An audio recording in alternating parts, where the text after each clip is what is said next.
Okay, so what if I told you that for almost 2,000 years, a really core idea in Christian theology has hinged on the translation of just one single ancient Greek word?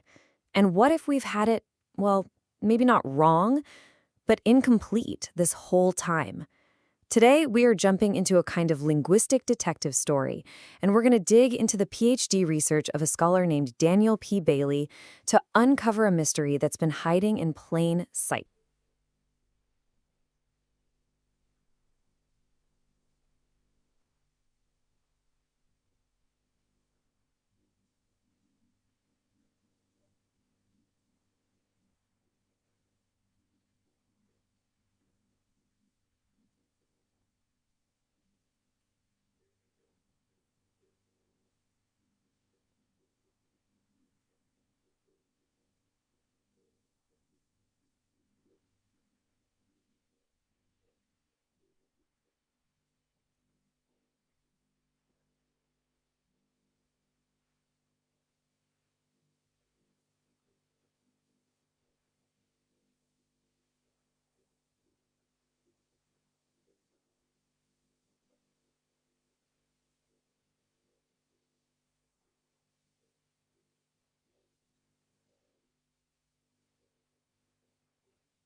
I know, it sounds like a pretty bold claim, right?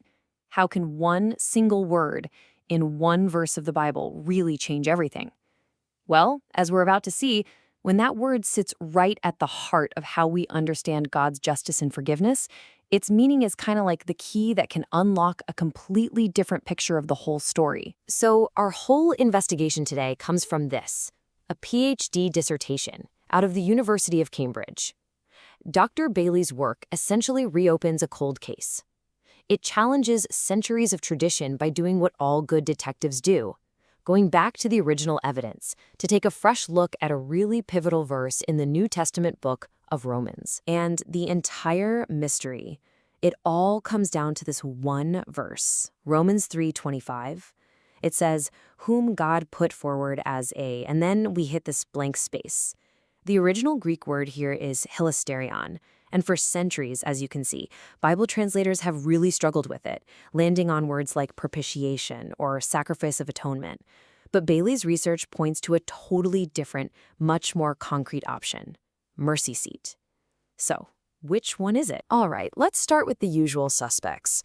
For hundreds of years, the case has pretty much been built around this idea of sacrifice. This is the interpretation that you'll find in most of our English Bibles and in a ton of theology books. The most common translation, propitiation, carries a very specific and kind of heavy meaning. It's an action, something you do to calm down an angry God. You know, you can think of it like making a payment to appease someone that you've really offended. And in this view, Jesus' death becomes that payment, made to satisfy God's wrath against sin. And the theological result of this is, well, it's huge. If Hilasterion means propitiation, then the cross is basically a cosmic transaction. Forgiveness requires a payment, and in this case, a bloody one, to settle a debt with an offended God. But the question is that what the original word really meant to its first readers? To find out, we have to switch gears from theology to some good old-fashioned detective work. And just like any good investigator, Dr. Bailey says we can't just stay at the crime scene, the verse itself. We have to follow the clues out into the wider world where this word actually lived and breathed. So Bailey uses a method called lexicography, which is a fancy term, but you can just think of it as word archaeology. The process is pretty straightforward. First, you look at how Hilasterion was used in everyday non-biblical Greek. Then you compare that to how it's used in the biblical world, mainly the Greek Old Testament. And only after you've seen the word in its natural habitat can you go back to Romans and really understand what Paul meant. Now, this is where it gets really interesting. Bailey's first major clue comes from totally outside the Bible. He finds that in the huge majority of ancient Greek texts, Hilasterion doesn't describe an action like sacrificing. No, it almost always describes a thing, a physical object, like a gift or an offering you'd give to a god. And get this for an absolutely stunning example. Bailey's research points to ancient commentary on Homer's Odyssey. You know the story, when the Trojans find that giant wooden horse left behind by the Greeks. What do they think it is?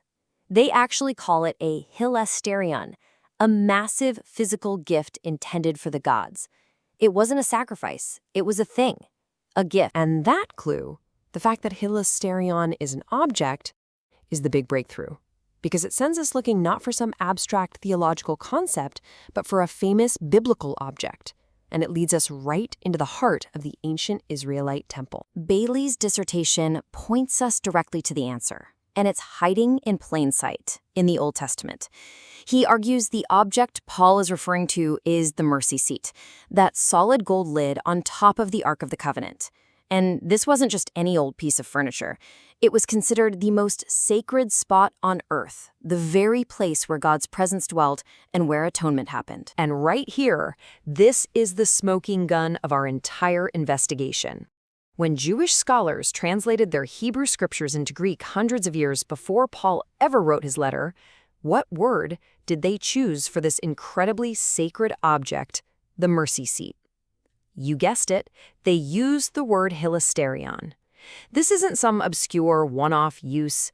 It is the most famous biblical use of the term. So you see how this changes everything? According to Bailey, when the Apostle Paul used the word Hilasterion, he wasn't trying to invent a new theological term for sacrifice. He was pointing to the most famous Hilasterion his Jewish readers would have known.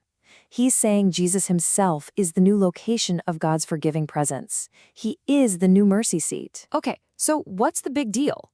Sacrifice mercy seat? I mean, does it really change that much? Oh, absolutely. Let's put these two views of the cross side by side, because the implications that flow from this one-word difference are just profound. Just look at the comparison. On the left, you have the sacrifice view. Jesus is a payment for sin. The focus is on appeasing an angry God. It's a transactional model, like paying off a debt. But on the right, you have the mercy seat view. Jesus is the place of God's presence. The focus is on revealing God's forgiveness. It's a relational model based on encounter. So in this mercy seat understanding, the whole picture just flips. God isn't the angry one who needs to be appeased. He's the generous one who provides the place of meeting. Forgiveness isn't a transaction anymore. It's a location, a person, Jesus himself. The whole focus shifts from a bloody death to the life-giving divine presence. And ultimately, it all comes down to this. Translating Hilasterion as sacrifice tells a story about a payment that humanity makes to an angry God. But translating it as mercy seat, which is where the linguistic evidence seems to point, tells a totally different story. A story about a loving God providing a beautiful gift from himself for humanity. And that leaves us with a final, pretty provocative thought, doesn't it?